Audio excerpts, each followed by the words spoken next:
Halo semuanya, yuk kita mulai melanjutkan membaca buku mengenai hal mengikuti jejak Kristus karangan Thomas A. Kempis yang diterjemahkan oleh Monsignor J.O.H. Padmaseputra PR. Kita hari ini akan membaca mengenai hal menolak godaan. 1. Selama kita hidup di dalam dunia ini, tak mungkinlah kita luput dari kesengsaraan dan godaan. Sebab itu, tertulislah dalam kitab Ayub, percobaan adalah hidup manusia di atas dunia.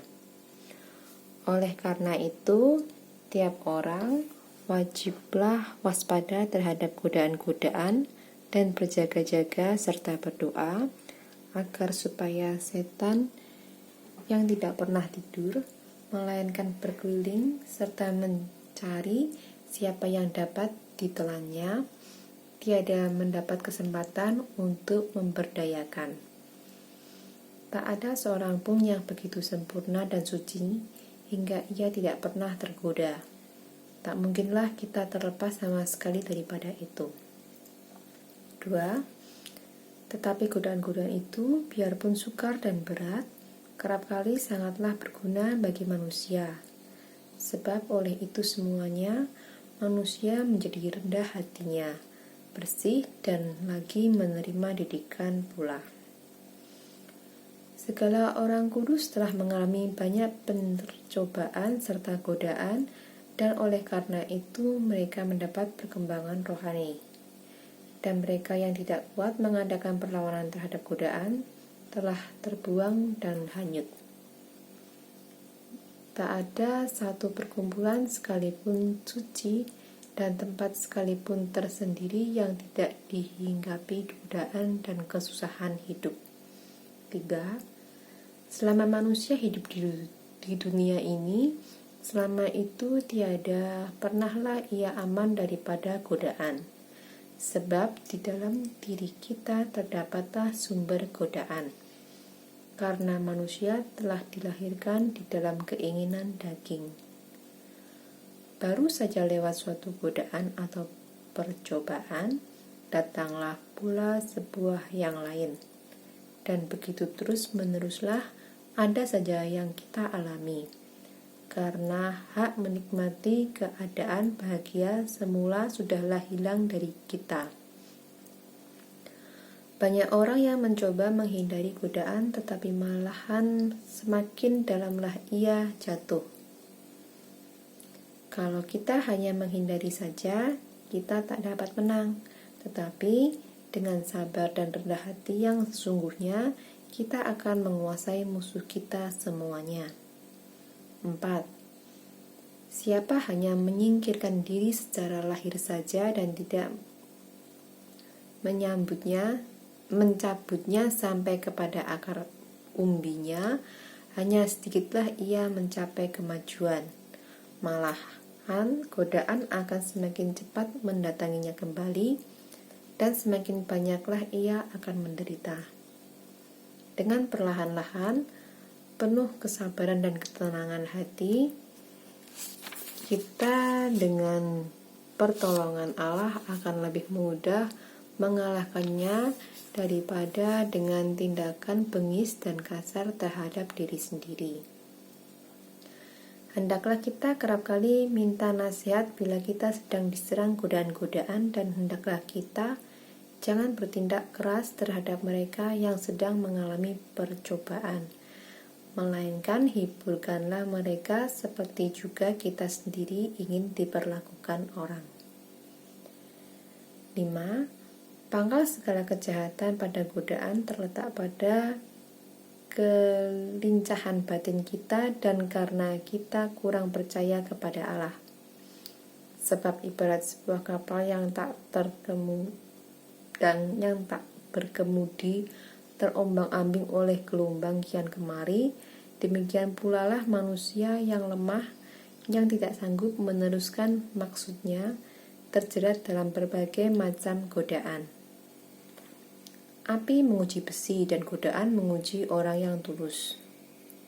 kita tidak mengetahui kesanggupan kita, tetapi percobaan menunjukkan kepada kita berapakah nilai kita. Oleh karena itu, kita harus waspada lebih-lebih pada permulaan godaan. Sebab demikianlah musuh akan lebih mudah dialahkan bila ia sama sekali tiada kita perbolehkan memasuki pintu gerbang jiwa kita. Tetapi sudah segera kita usir ketika ia mengetuk pintu. Dari sebab itu adalah ucapan sebagai berikut. Dari awal adakanlah perlawanan dengan yang pesat. Sebab percumalah kedatangan obat bila karena terlalu lengah penyakit telah menjadi payah. Dari awal adakanlah perlawanan yang pesat. Sebab percumalah kedatangan obat bila karena terlalu lengah penyakit telah menjadi payah.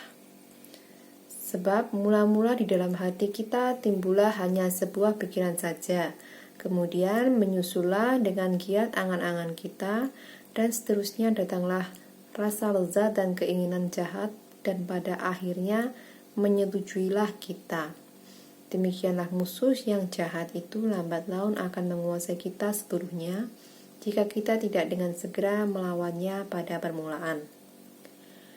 Dan semakin lama kita lengah untuk mengadakan perlawanan, semakin lemah pula lah batin kita dan semakin kuatlah kedudukan musuh. 6. Beberapa orang mengalami godaan-godaan yang maha hebat pada awal mereka bertobat kepada Allah.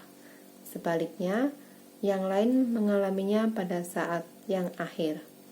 Ada pula orang-orang yang selama hidup harus menghadapi kesukaran-kesukaran. Ada lagi yang hanya mengalami percobaan yang ringan. Itu semua menurut hikmat dan keadilan Tuhan. Sebab Tuhanlah yang menimbang kekuatan dan jasa manusia masing-masing, dan semuanya diarahkan untuk kebahagiaan orang-orang yang dipilihnya. 7. Karena itu tak usahlah kita berputus asa bila kita mendapat godaan, melainkan hendaklah kita semakin giat mohon kepada Allah agar Tuhan sudi membantu kita dalam segala percobaan. Sebab menurut perkataan Paulus, dengan adanya godaan, ia juga akan memberi jalan untuk keluar, sehingga kita dapat tetap berdiri. Hendaklah kita merendahkan diri kita di bawah pimpinan Allah bila kita menderita godaan dan percobaan, sebab Tuhan akan menolong dan mengangkat mereka yang rendah hati. 8. Dalam godaan dan percobaan manusia diuji sampai mana ia telah maju, dan karena itu mendapatlah ia lebih banyak anugerah dan tampaklah lebih terang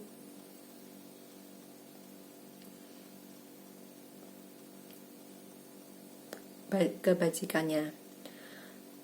Bukan hal yang luar biasa bila seseorang tinggal saleh dan bernyala-nyala kerajinannya selama ia tidak mengalami kesukaran-kesukaran. Tetapi apabila ia di dalam waktu percobaan tetap tinggal sabar, maka adalah harapan akan pertumbuhan rohani yang subur. Beberapa orang terhindar daripada godaan-godaan yang besar, tetapi kerap kali mereka mengalami kekalahan dalam perkara-perkara kecil pada hidupnya sehari-hari. Agar supaya mereka oleh karenanya menjadi malu dan sekali-kali tidak akan percaya akan kekuatan diri sendiri dalam menghadapi percobaan yang besar, karena dalam hal yang kecil saja mereka telah ternyata begitu lemah adanya. Demikian bacaan untuk hari ini. Agak banyak ya mengenai hal menolak godaan, tapi ini satu bagian yang harus kita lewati. Selanjutnya kita akan membaca mengenai hal menghindari penghukuman yang lancang. Terima kasih sudah menemani membaca buku mengenai hal mengikuti jejak Kristus. Terima kasih semuanya.